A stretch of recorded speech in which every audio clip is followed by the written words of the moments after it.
Leave, now, and don't take anything that's not yours." The heavy oak doors slammed behind her like a final sentence. Cold rain hit her skin as Evelyn stumbled out onto the stone steps, clutching nothing but a worn leather handbag and the sting of betrayal burning in her chest. Just hours ago, she had been the lady of this house, a sprawling estate with silver chandeliers and a driveway longer than most city streets. Now she was just nobody. 17 years. 17 years of dinners, deals, and holding together a family name that had been cracking at the foundation. And this is how they thanked her. The staff didn't look her in the eyes, not the butler she helped send through school, not the maid she had nursed through illness. Even the family dog whined quietly from the window but didn't move. The new woman, Grace, stood smugly in Evelyn's place, draped in silk, holding a wine glass in Evelyn's old favorite color. Younger, sharper, colder. Evelyn could feel her, body trembling. But she wasn't sure if it was from the icy rain or the burning sense of injustice inside her. She didn't scream. She didn't cry. Not then. But 3 months ago, none of this had even been on the horizon. Evelyn had just returned from a humanitarian trip in Kenya. For 3 weeks, she had worked in crowded shelters, helping young girls escape cycles of poverty and violence. She was sunburned, exhausted, and proud. But when she arrived home, the locks had been changed. The security guard, once her loyal escort, refused to open the gate. "I'm sorry, Mrs. Calloway, I have orders." Her phone buzzed, a message from Charles, her husband. "Don't come back. You've been removed from the family trust. Don't make this harder. No explanation, no warning, just exile." The board of the Calloway Group, the empire Charles ran, had held an emergency meeting while she was gone. Documents were signed, a new life partner introduced, Grace. And just like that, Evelyn was erased. But Evelyn wasn't a woman who collapsed quietly. She disappeared, yes, but not into shame, into strategy. She found a quiet room above a bakery. In a small town no one could place on a map. She wore old jeans, worked part-time at a library, and started digging. Old family records, ledgers, archived interviews, and then her journals. Pages she'd filled for years. Dates, behaviors, whispers she hadn't thought important until now. And one thing she had nearly forgotten. A letter, tucked inside a book of poetry her late father-in-law, Jonathan Calloway, had given her. He had once said, "This family forgets where it came from. If things go wrong, don't be silent." At the time, she thought it was sentiment. Now she realized it was a warning. The letter inside was unlike anything she had ever seen, typed on aged paper, sealed with a crimson wax stamp, signed in black ink. If corruption ever overtakes the bloodline, if truth is buried under greed, then the estate and trust shall pass to the woman who can prove betrayal and preserve honor. There were coordinates, hidden trust names, coded references to shell companies. She hadn't told anyone, not even Charles. She had kept the letter out of love and loyalty. Now, it was her only weapon. The library became her war room. Night after night, she traced the hidden legacy of the Calloway Empire. A shadow trust, unclaimed for decades, worth over $62 billion, built off industries the family had buried under fake names and offshore accounts. The clause was specific. If the heir by marriage could prove betrayal, financial, personal, or moral, they could invoke the secondary trust protections created by Jonathan himself and Evelyn. She had proof of all three, emails from Charles to Grace while Evelyn was still in Kenya, financial transfers from joint accounts to secret ones, a silent removal of her name from company boards, all while she was on foreign soil helping women survive. The betrayal wasn't just cruel. It was orchestrated, and now it would cost them. She walked into a notary office one cold Tuesday with a calm expression and a storm behind her eyes. The attorney, a neutral family associate, nearly dropped the papers when she saw the letter. This document is legally binding," she said slowly, "and if what you say is true, then by all legal accounts, You may be the sole beneficiary of the entire unclaimed Callaway Trust. Evelyn placed a USB drive on the table. Here's everything you need. Evidence, records, footage. I want this done quietly. No press, not yet. But nothing stayed quiet for long in the Callaway world. Back at the estate, Grace posed for magazines, pretending to be the new heart of the dynasty. Charles laughed at Gallus, claiming Evelyn left on her own. They had no idea what was coming: frozen accounts, legal challenges, court orders, and Evelyn's face on every news outlet, not as a scandal, but as the rightful heir. But just as Evelyn began filing the claims, she noticed something odd. A black car, parked across the street from her apartment for 2 days straight. Inside, a man, sharp beard, a faded scar on his left cheek, always watching, never moving. She told herself it was coincidence, until her mail started arriving opened, until the library reported break-ins with nothing stolen, and then the bakery downstairs caught fire. The fire marshal called it a freak electrical accident. Evelyn didn't believe in freak accidents. Someone knew. One night she returned home to find her apartment door slightly ajar. Nothing was missing. But on the table sat a photo. Old, black and white. A young Jonathan Callaway, shaking hands with a man Evelyn didn't recognize. On the back, scribbled in ink, "The truth is older than you think." She locked every window, backed up every document, and called the attorney. "There's more," she said. "I think someone else wants the trust. Someone dangerous. Do you want protection?" "No, not yet. I need to know who's behind." Because this wasn't just about money anymore. It was about truth, about a legacy built on secrets, and a woman who wasn't supposed to survive it. But Evelyn wasn't here to survive. She was here to win. Evelyn hadn't slept in 2 days. Every creak in the floorboard made her flinch. Every sound outside her window made her heart jump. The man with the scar hadn't returned since she found the photo on her table, but that only made it worse. She felt like prey, watched, hunted. But fear couldn't stop her now. She had already begun the legal process to claim the hidden Callaway trust.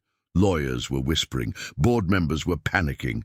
Charles and Grace hadn't made any public moves yet, but she knew it wouldn't stay quiet for long. The game had started, and she was playing to win. 3 days later, Evelyn received a call from her attorney. "There's something you need to see," the woman said. Her voice was tense. Evelyn took the earliest train to the city. The ride felt endless. When she arrived, the lawyer slid a file across the table. "There's been a counterclaim," she said, "filed by a man named Elias Voss. He says he represents an original silent partner of Jonathan Callaway." Evelyn frowned. "That's impossible. Jonathan never mentioned anyone else involved in the trust." "That's not the strange part," the lawyer added. "This Elias Voss, he filed his claim under a different name 20 years ago. That claim was sealed, and now it's been reopened right after you began your process." Evelyn opened the file. There it was, a signature, dated 2005, next to a scanned photo, the scarred man, the man from outside her apartment.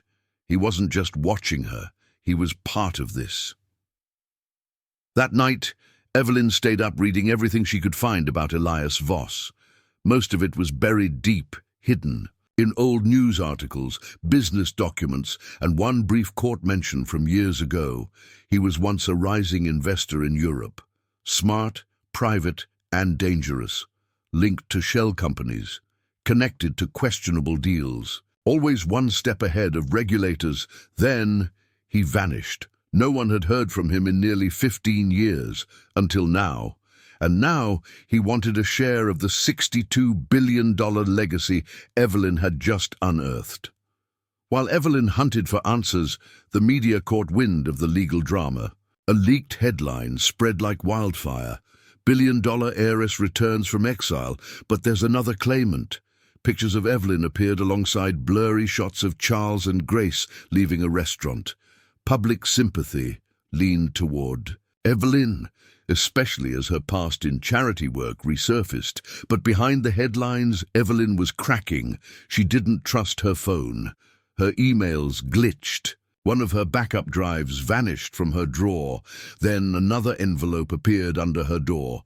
Inside was a single page, folded twice, typed in large, plain font. "Stop digging into the past. You don't know what you're unlocking." Her hands shook. She read it 3 times. No name, no return address. But she knew who sent it, and still, Evelyn didn't stop. The next morning, she visited the one person who had always told her the truth. Agnes, Jonathan Calloway's former secretary. Now retired, she lived in a small apartment filled with clocks and faded photos. Her eyes lit up when she saw Evelyn. "I knew you'd come one day," she said softly. Agnes brewed tea and led Evelyn to a dusty chest in the corner of the room. "Jonathan trusted you," she said, "more than he ever trusted Charles. And I have something that he left behind. He asked me to keep it safe." Inside the chest was a leather-bound journal. Jonathan's handwriting, his thoughts, his warnings. One page stood out. "If Elias ever returns, the estate is at risk. He knows what we buried. He helped build it, then tried to steal it. I had to hide the truth to protect the legacy. Only Evelyn can fix what's coming." Evelyn's breath caught. Elias hadn't just been a partner. He had tried to take the empire once before and failed. Now he was back, and this time Evelyn stood in his way. The journal also held a map, hand-drawn, leading to a remote property.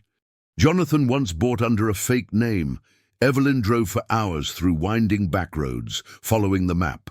What she found was a forgotten cabin near the edge of a cliff. Inside, dust, cobwebs, and a hidden safe buried under loose floorboards. The code, the birth date of Jonathan's first wife.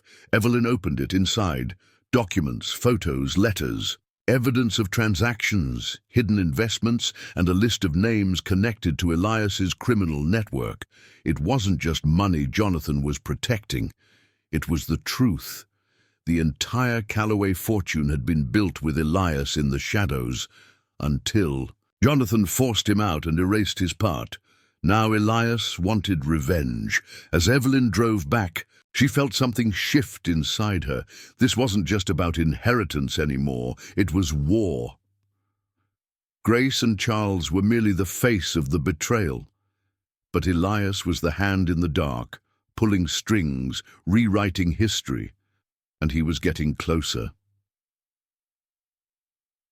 When she arrived back at her apartment, her door was wide open. Nothing was taken, but written on her mirror in red marker, "You were warned." She called the police, but they offered little help. No prints, no witnesses. Evelyn changed apartments the next day. She bought new locks, disposed of old tech, got a burner phone, and sent copies of every file she had to 5 different lawyers. If something happened to her, they'd know what to do. Meanwhile, the Calloway board was collapsing. Stock prices dropped. Investors grew nervous. Grace had stopped appearing in public, and Charles had gone completely silent. Then an emergency board meeting was called. Evelyn walked in wearing a navy suit, hair pinned back, carrying nothing but the truth. Gasps echoed. Around the room, one board member stood. "You're not allowed." "I have every legal right," Evelyn interrupted. "Jonathan's trust is being enforced. I have proof of betrayal, financial corruption, and threats to the legacy." She dropped a thick file on the table. "And I have the original letter." Charles didn't speak. Grace looked pale. Then Evelyn placed the final page down, a still frame from a security camera. Elias Voss, shaking hands with Charles 2 weeks. Before Evelyn was thrown out, the room fell silent. It wasn't just betrayal, it was collusion. As Evelyn left the building, reporters surrounded her. "Do you plan to take over the company? Are you scared for your safety? Is Elias Voss threatening you?" Evelyn paused, then spoke calmly into the mic. "This legacy was built on lies. I'm not here to steal it, I'm here to save it. And I won't be silenced." But Just as Evelyn thought she had regained control, something happened that changed everything. That night, an envelope arrived at her temporary apartment. Inside was a death certificate, not hers, not Charles's, not Jonathan's. It was for someone named Maya Calloway. The name meant nothing until she read the date. The woman had died 27 years ago, and beside it, a note. "You're not the only one with secrets." The name on the death certificate haunted Evelyn all night. Maya Calloway, date of death, March 2nd, 1998. Age, 32, cause, drowning. But Evelyn had never heard that name before. Ever. She sat by the window, heart racing, flipping through everything. She'd ever known about Jonathan Calloway, his public records, his marriages, his children, his companies. There was no Maya, no records, no obituary, no family listed, and yet the surname matched. And the year matched Evelyn's childhood memories, those blurry, half-formed years when she barely remembered where she came from. She suddenly felt cold. Had she missed something vital all her life? The next morning, Evelyn returned to Agnes's apartment, Jonathan's former secretary. Agnes looked uneasy when Evelyn showed her the death certificate. Agnes sat down heavily. "I prayed this name would never come back." "So she was real?" Evelyn asked. Agnes nodded. "Very real." Agnes pulled out a small, locked box from a dusty cupboard. Her hands trembled as she opened it. Inside was a single black and white photograph. A woman with long, dark hair holding a baby. The photo was torn at the edges. On the back, in faded ink, Maya and E. 1997. Evelyn's breath caught. The baby was her. "I was told she drowned," Agnes said quietly. "Jonathan never spoke about her again. The pain nearly killed him." "Why did no one ever mention her to me?" Evelyn whispered. "Because Jonathan was trying to protect you. After Maya died, things got strange. Jonathan suspected it wasn't an accident. He received threats, anonymous letters, people watching the house. Then he disappeared for 2 weeks and came back. Changed." Agnes looked at Evelyn, eyes full of sadness. "He told me if anything happened to him, you needed to forget Maya. He even paid off officials to seal the records." Evelyn stood, dizzy. "So Maya was my mother?" "Yes," Agnes said, "and you were never supposed to find out." Evelyn returned to her apartment feeling like the ground beneath her had cracked open. Her whole identity had shifted. She wasn't just Jonathan Calloway's goddaughter or a child he took in. She was his daughter, and someone had tried to erase that fact, and maybe tried to erase her mother too. Later that week, Evelyn received a text from an unknown number. "Meet me tonight, Pier 17, 10 p.m. Come alone. Bring nothing but Maya's photo." Her instincts screamed trap, but her heart whispered otherwise. Whoever sent that message knew the name Maya. That couldn't be a coincidence, and she was tired of being hunted in the shadows. She arrived at the pier just before 10 p.m. It was quiet, cold. A soft wind blew from the sea. She clutched the photo in her coat pocket. A figure emerged from the shadows, tall, older, wearing a coat and hat pulled low. "You look just like her," the man said. "Who are you?" Evelyn demanded. "Someone who failed your mother," he replied. He stepped closer, and the light from the dock revealed a face Evelyn recognized from the journal, one of the names linked to Elias's network. "Your mother didn't drown," he said. "She was silenced." Evelyn froze. She had discovered something about Elias and Charles, a secret account, a shell corporation tied to offshore funds Jonathan never approved. She was going to expose it. The man paused. And 2 weeks later, she died in a lake she was terrified of her entire life. "You were there, Evelyn. You just don't remember." Evelyn's knees nearly buckled. The man handed her a USB drive. "This has everything." Emails, transfers, photos. You'll see the full picture. But be careful. They killed for silence once. They'll do it again. Before she could ask more, he walked away and disappeared into the darkness. Back home, Evelyn opened the drive. Dozens of folders appeared, and at the heart of it, evidence that Charles and Elias had started moving money through hidden accounts 2 years before Maya's death. Secret meetings, offshore accounts, even a forged document removing Maya's name from any claim to the Calloway estate. They hadn't just stolen money, they erased her legacy, and Evelyn had been living in the aftermath of it all, never knowing. But the real shock came in a folder marked Final Transaction. Inside was a scanned page, a transfer of shares from Jonathan Calloway to Maya Calloway, dated just 1 day before her death. The signature was genuine. Jonathan had given Maya 51% ownership in the company. She had been the majority shareholder, if only for 24 hours, which meant Evelyn, as Maya's heir, was now the rightful majority owner of Calloway International. Evelyn's next move was risky, but necessary. She went public. In a surprise press conference, she announced her true identity and the new evidence of past fraud and cover-ups. The USB drive was copied and sent to major news outlets. The press exploded. Heir to 62B Empire reveals mother was murdered, claims majority ownership. Dark. Past of Calloway dynasty uncovered in shocking documents. Is Elias Voss behind decades-old corporate crime? The media frenzy sent Calloway stock crashing. Charles vanished from public view. Grace issued a short denial. And Elias, he resurfaced. A video was sent to Evelyn's lawyer. Just him, sitting in a dark room. "You've gone too far, Evelyn," he said, his tone ice-cold. "You think this, ends with the truth? No. This ends with obedience. You were supposed to stay quiet like Maya." He smiled. "I gave her a choice too." Then the video ended. Evelyn stared at the screen, numb. This wasn't just about business anymore. It was about legacy, blood, justice. They had murdered her mother. They had tried to erase her life, and now they were coming for her. But this time, she was ready. She hired private security. She changed locations again.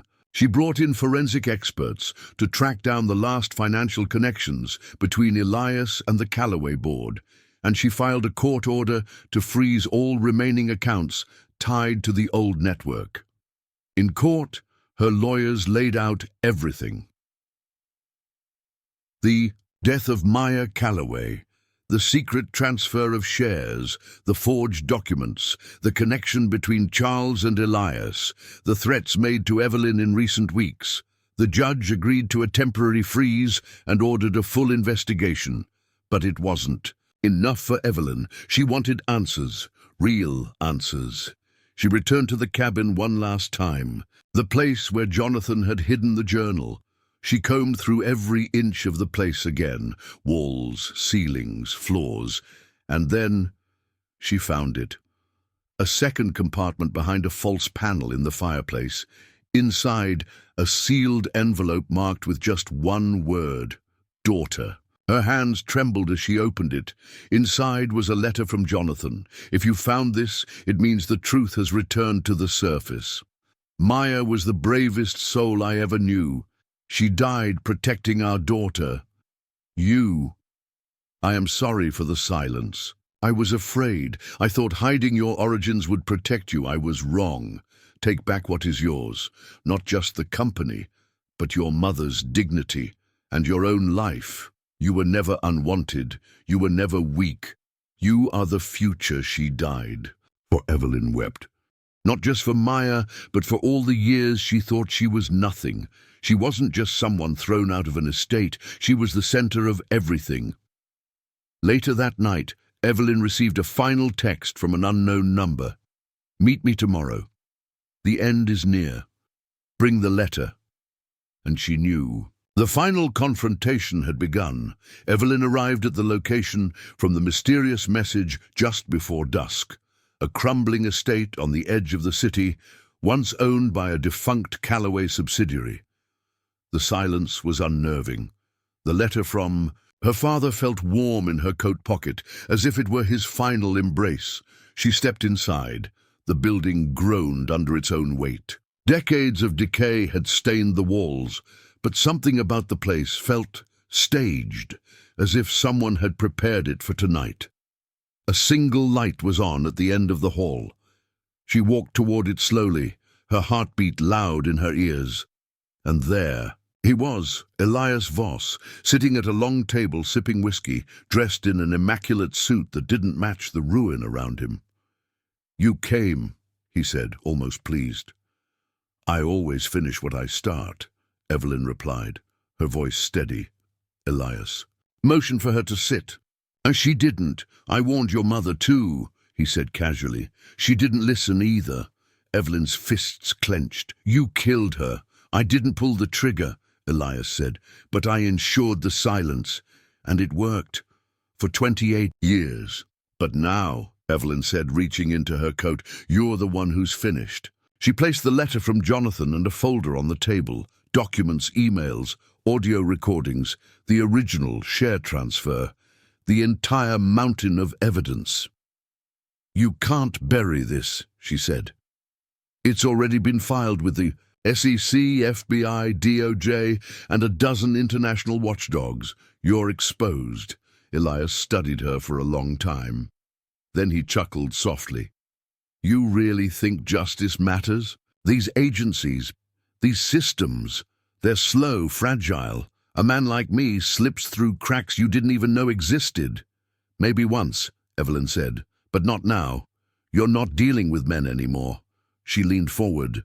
"You're dealing with a daughter whose mother you murdered and whose father you betrayed." For the first time, Elias looked rattled. Evelyn took out her phone and pressed a button. From a hidden earpiece, she heard her legal advisor's voice. "All channels are live. Keep him talking." "I know everything, Elias. About the offshore, shell companies, the fake death certificates, the bribes, and I know about the foundation you set up using Maya's stolen shares." Elias looked stunned. "That's right," Evelyn said. "You used my mother's name to create a false trust and moved millions through it. I traced every account, every fake board member, even the ghost employees." He stood now, angry. "You don't understand what power is," he said. "I built this empire. I made your father's company what it became. I was the spine of this dynasty. You were the snake," Evelyn cut in, "and I just chopped off the head." As she turned to leave, Elias lunged toward her, but the front door burst open. Federal agents stormed in. "Elias Voss," the lead agent said, "you are under arrest for conspiracy, fraud, obstruction of justice, and crimes under the RICO Act." Elias froze. He turned to Evelyn, eyes wild. "This isn't over," he hissed. But Evelyn was done listening. As the agents read him his rights, Evelyn walked into the cold night air, free. 2 months later, Evelyn sat in the boardroom of Callaway International, her name now etched into the polished glass door. Chairwoman Evelyn Callaway. The vote was unanimous. The public support overwhelming. Shareholders trusted her, employees rallied behind her, and media outlets praised her as a modern phoenix, rising from betrayal to power. She didn't just inherit a fortune, she earned a legacy. She rebuilt the company's values, created a global trust in her mother's name, the Maya Initiative, dedicated to protecting whistleblowers, women in danger, and abandoned children, because she had been all three. She also opened a private archive, sharing everything about the Callaway scandal. No more secrets, no more lies. At the launch, she spoke softly into the microphone. "My mother was erased from history. My father was buried by guilt. But the truth always finds a way back." She held up the same black and white photo she once found in Agnes's box. Maya Callaway didn't die in vain. The audience rose in a standing ovation. In the months that followed, Elias Voss was sentenced to 40 years in federal prison. Charles Ashcroft fled the country, but was arrested in Spain. Grace tried to sue Evelyn, but lost, and later issued a public apology. Evelyn gained full control of the Callaway fortune, now valued at $62.4 billion. But Evelyn didn't hoard it. She funded research, built schools, restored hospitals, and provided homes for abandoned girls across the country. Final scene late. One evening, Evelyn walked alone into her father's cabin, the one where she had once found the letter. She sat in front of the fireplace and opened the journal again. So many blank pages remained. She picked up a pen and began to write. My name is Evelyn Callaway. For most of my life I thought I was invisible, forgotten, disposable, but I was wrong.